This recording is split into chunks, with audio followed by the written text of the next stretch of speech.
arrest made in Sheriff of the Las Tupac Vegas murder Metropolitan Police 27 Department. years later. Thank you for joining R.I.P. us this Tupac. afternoon. 27 years. 27 years. For 27 years, the family of Tupac Shakur has been waiting for justice. We are here today to announce the arrest of 60-year-old Duane Keith Davis, aka Keefy D, for the murder of Tupac Shakur. Davis was arrested this morning by my LVMPD criminal apprehension team, and this investigation started on the night of September 7th, 1996. It is far from over. It has taken countless hours, really decades, of work by the men and women of our homicide section to get to where we are today.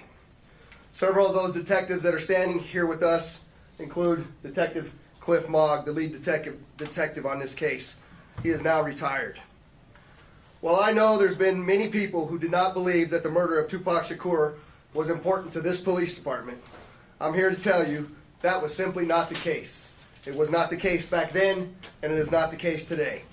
Our goal at LVMPD has always been to hold those accountable and responsible for Tupac's violent murder accountable. Just like we do for every homicide victim in our city. Every single victim, every life that is lost is important and remains a priority to this police department.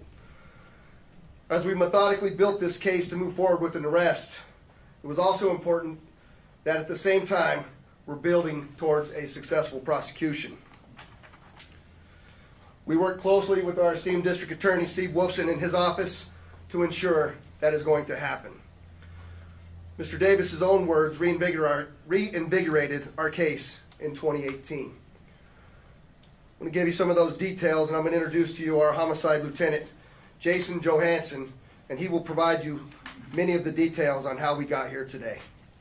Lieutenant. Thank you, Sheriff, and thank you everybody for being here today. My name is Jason Johansson, and I'm the homicide lieutenant with the Las Vegas Metropolitan Police Department.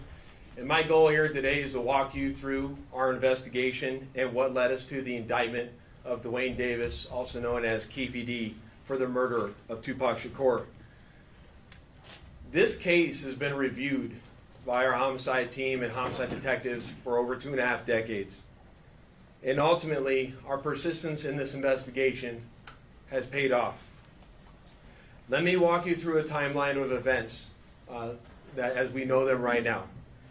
Prior to September 7th of 1996, as we all know, Tupac Shakur was an artist who was signed with Death Row Records.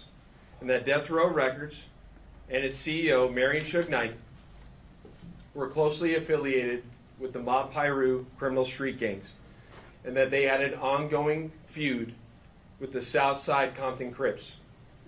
Duane Davis was the leader and shot caller of the Southside Compton Crips. And both of these gangs operated out of the Southern California area of Compton.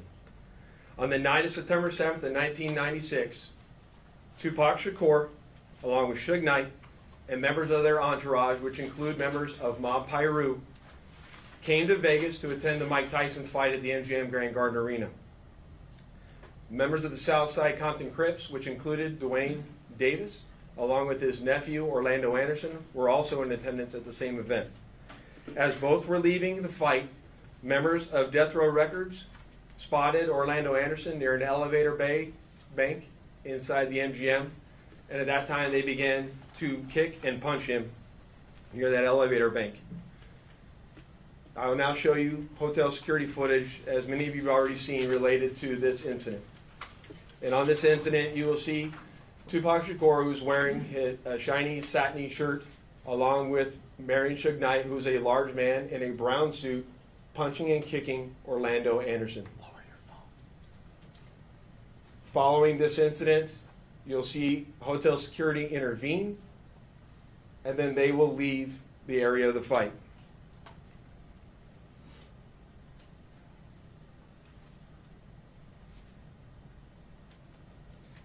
Little did anyone know that it is this incident right here that would ultimately lead to the retaliatory shooting and death of Tupac Shakur.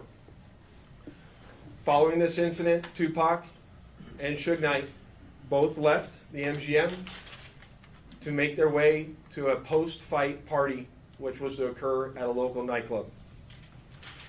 At the same time, word had spread amongst members of the Southside Compton Crips of what had occurred inside the MGM, and then that's when Dwayne Davis began to devise a plan to obtain a firearm and retaliate against Suge Knight and Mr. Shakur for what occurred inside the hotel against Mr. Anderson. After Davis obtained a gun, he entered into a white Cadillac along with Terrence Brown, DeAndre Smith, and Orlando Anderson. Based on our investigation, this is where we know they were seated.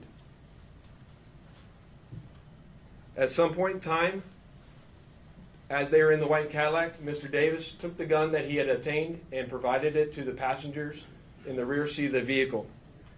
As they were driving west on Flamingo Road near Koval, they had located the black BMW, which was driven by Suge Knight, and in the passenger seat was Tupac Shakur. And as they turned around, they pulled up near the passenger side of that vehicle and immediately began shooting at Mr. Knight and Mr. Shakur. Following that shooting, the white Cadillac fled the area southbound on Koval, and after our officers arrived on scene, Tupac was later transported to the University Medical Center, where he was treated medically and died approximately 6 days later on September 13th.